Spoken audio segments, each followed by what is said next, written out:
kulan wacan oo wanaagsan daawadayaal halkan waa Warsida TV ku soo dhawaada qodobada wararka aan idin hayno kuwooda ugu doorka roona waxaa kamid ah xiisad dagaal oo ka dhax qaraxday maamulka gobolka Banaadir dawladda Qatar oo bedeshay siyaasadeeda Soomaaliya iyadoo hadda madaxweyne Farmaajo ku cadaadinaysa inuu is casilo midowga musharaxiinta oo khilaaf soo kala dhax galay iyo dhinacyo badan oo ay u kala jabeen ciidamada militariga mucaaradka ay ka soo horjeeda dawladda oo magacaabay guddi shaki badan dhaliyay intii aad maqasheen daawadayaal waa qodobadii ugu corona warka iyaga haatana ku soo dhawaada iyagoo faahfaahsan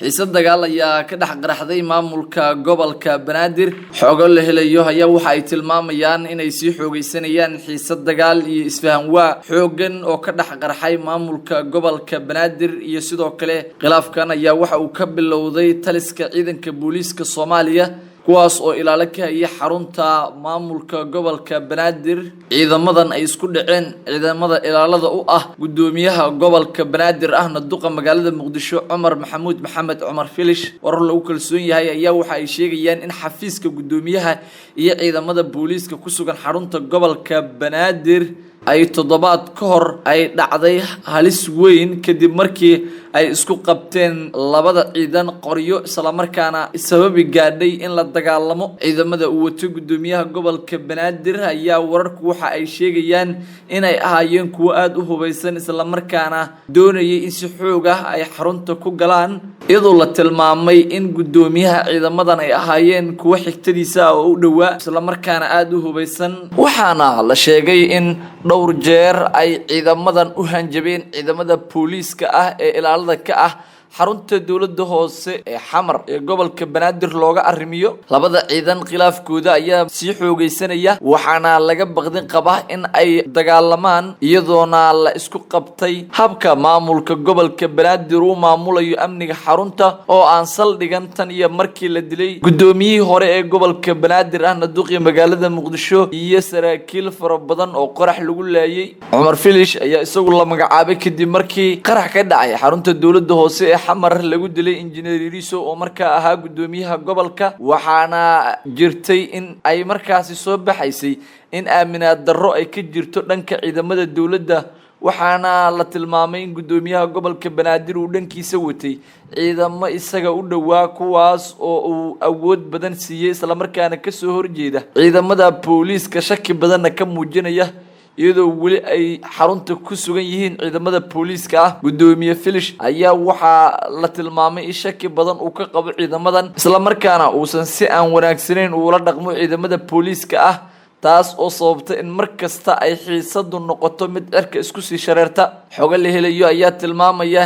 in ilaa iyo haatan aysan jirin cid arintan wax ka qabatay isla markaana ay keeni karto in goobtaasi lagu dagaalamo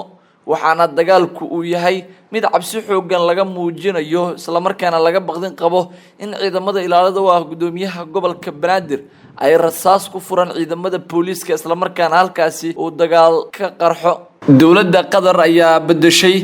siyaasadeeda Soomaaliya iyadoo haatan madaxweyne Farmaajo ku cadaadinaysa inuu is casilo dawladda wadanka Qatar waxa ay dadaalo dhowr ka wada gudaha Soomaaliya taas oo ay ugu jirto inay ku xaliso arrimaha Soomaaliya ee cakiran waxaana ay u soo dirtay ergey si gaar ah arrintan uga shaqeynaya iyadoo haatan la tilmaamay in tabaheedii iyo siyaasadeedii Soomaaliya ay bedeshay isla markaana ay ka soo horjeesatay maamulka uu hogaamiyo madaxweyne Maxamed Cabdullaahi Farmaajo dawladda Qatar ayaa ku gacan sayrtay dawladda federaalka Soomaaliya ee haatan jirta waxaana dhawaan ay bedeshay siyaasadeeda Soomaaliya iyadoo arrintan loo celiyay wasaaradda arrimaha dibadda iyadoona markii hore ahayd mid si gaar ah ay u maamulanayeen amiiro hoostaga xafiiska looga taliyo dalkaasi waxaana meesha ka baxday arrintaas isla markaana haatan soo galay amiirka dalka Qatar oo isagu siyaasad kala wata isla markaana si aad u taageeraya xubnaha mucaaradka ee ka soo horjeeda dawladda ergeyga dawladda Qatar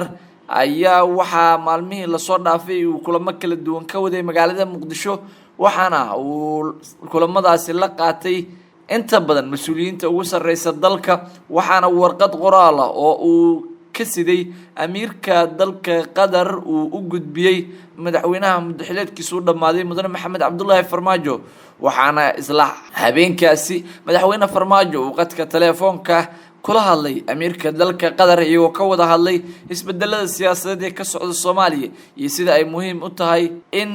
la gaaro dib u heshiisiin qaran si loo xasiliyo arrimaha amniga Soomaaliya warar hoose oo la helay ayaa sheegaya in dawladda Qatar uu qorshaheedu hadda yahay in madaxweyne Farmaajo diiradda lagu saaro isla markaana lagu qasbo in uu iscasilo waxaana ay doonaysaa in madaxweynaha ay ku cadaadiso inuusan isu soo sharxin doorashada soo socota si xalka madambaysa ah loogu helo arrimaha cakiran ee ka taagan gudaha Soomaaliya gaar ahaan magaalada caasimadda ee Muqdisho siyaasadda cusub ee dawladda Qatar ay la soo shartagtay ayaana waxaa la tilmaamay in ay tahay mid aan la ogeyn sababta keentay waxaana wararku ay sheegayaan in qorshaha uu cadaadis ay ku saartay dawladda Mareykanka isla markaana Qatar ay tahay mid la soo diray waxaana taasi xaqiijinaya in ay soo dhamaatay rajadii dib u soo laabashada madaxweyne Maxamed Cabdullaahi Farmaajo midowga musharaxiinta ayaa khilaaf xooggan uu soo kala dhaxgalay waxaana ay u kala jabeen qaybo fara badan isla markaana ay u kala qaybsameen iyadoo guud ahaan dalka ay haatan xaalado siyaasadeed ay ka taagan yihiin isla markaana midowga musharaxiintu ay ku dhagan yihiin dawladda federaalka Soomaaliya madaxdeeda oo waqtigoodu uu dhamaaday ayaa waxaa haatan soo ifbaxaya khilaaf xooggan oo soo kala dhaxgalay xubnaha midowga musharaxiinta oo iyagu dhanka siyaasadda ku kala qaybsamay waxaana wararka la helayo ay cadeynayaan in Fahad Yaasiin uu adeegsanayo madaxweynihii hore ee dalka Sheekh Shariif Sheekh Axmed in uu kala furfuro arrimaha colaadda ah ee ka taagan gudaha magaalada caasimadda ee Muqdisho isla markaana uu heshiis ka dhex abuuro xubnaha mucaaradka ah iyo sidoo kale madaxda dawladda federaalka Soomaaliya wararka ayaa tilmaamaya in magaalada Muqdisho ay ka soo ifbaxday xaalad ka duwantii hore isla markaana ay haatan meel xun marayso midowga musharaxiinta khilaafkoodu waxaana la sheegay in madaxweyne Sheekh Shariif markii xaaladdu ay kululaatay uu goobta isaga tagay isla markaana uu ku soo laabtay markii xaaladdu ay degtay warar lagu kalsoon yahay ayaa xaqiijinaya in qarashka uu kaga baxay magaalada uu bixiyay Fahad Yaasiin iyo madaxweyne ay bixiyeen Fahad Yaasiin iyo madaxweyne Farmaajo madaxweyne Sheekh Shariif oo dhawaan dalka dibadiisa aaday isla markaana dib ugu soo laabtay gudaha dalka xaaladda ka aloolsan Muqdisho ayaa ah mid wali cakiran isla markaana ciidamo ay isku hor fadhiyaan oo ay dhufayso ku kala haystaan gudaha magaalada Muqdisho iyadoona siyaasadda haatan xubnaha midowga musharaxiintu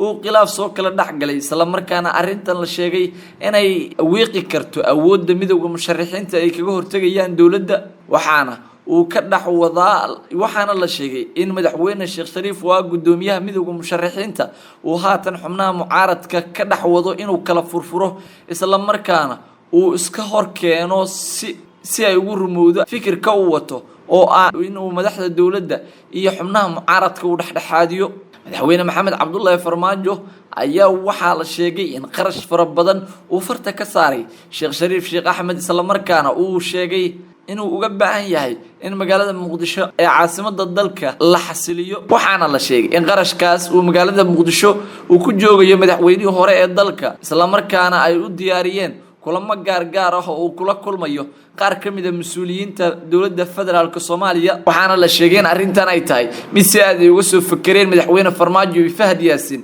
isla markaana ay ka wataan qorshe fog oo ah sidii looga fakari lahaa in la isku jabiyo xubnaha mucaaradka ugu dambeyntiina ciidamada militariga ee ka soo horjeeda dawladda ayaa waxa ay guddi ay soo saareen uu dhaliyay shaki fara badan ciidamada mucaaradka ee ka soo horjeeda dawladda federaalka Soomaaliya ayaa waxa ay haatan soo magacaabeen guddi abuuray shaki badan iyadoo ay socdaan dadaalo dhowr ah oo lagu nabadaynayo gudaha magaalada caasimadda ee Muqdisho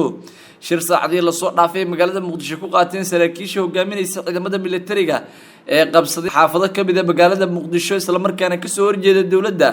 ayaa waxaa lagu soo dhisay guddi leh hoggaan iyo afhayeen ciidamadan oo iyagu fariisimo kula qeybo ka mid ah magaalada caasimadda ee Muqdisho waxaa abaabulkoodu qeyb ku lahaa oo dhaqaale ku bixiyo xubno ka mid ah midowga musharaxiinta waxaana hadda muuqata in ay noqdeen xoog cusub oo siyaasadeed oo ay ku duulayaan xubnaha mucaaradka iyadoona ay doonayaan in hadda si toos ah ay ula xaajoodaan ra'iisul wasaare maxamed xuseen roble oo isagu lagu wareejiyay amniga doorashada. Guddiga hogaaminaya saraakiisha ciidamada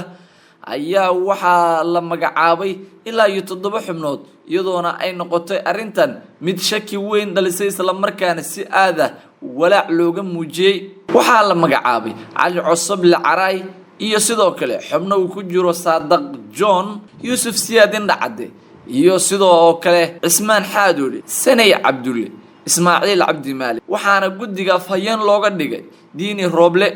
afhayeenka ciidamada ka talinaya xaafadaha magaalada Muqdisho ayaa shuruudo ku xiray in dib loogu soo laabto saldhigyadii ay ka soo baxeen markoodii hore. waxaana uu dalbaday in madaxweyne Farmaajo wareejiyo amniga guud ee dalka mar haddii waqtigiisu uu dhamaaday isla markaa ciidamada uu kala shaki iyo qalalaase ka dhex abuuray. Diini Roble Axmed oo ku hadlayay afka guddiga saraakiisha ayaa maamulka ciidamada waxa uu sheegay inay sii joogi doonaan gudaha magaalada Muqdisho inta xal looga helayo waxyaabihii iyo rabshadihii ka dhacay Muqdisho isla markaana markii horeba keentay in dhufaysyo ay ka sameystaan xaafado ku yaala caasimadda. wadaana daawadayaal warkii aad kala socoteen Warsida TV waa naga inta nabadgelyo. Warsida TV waa naga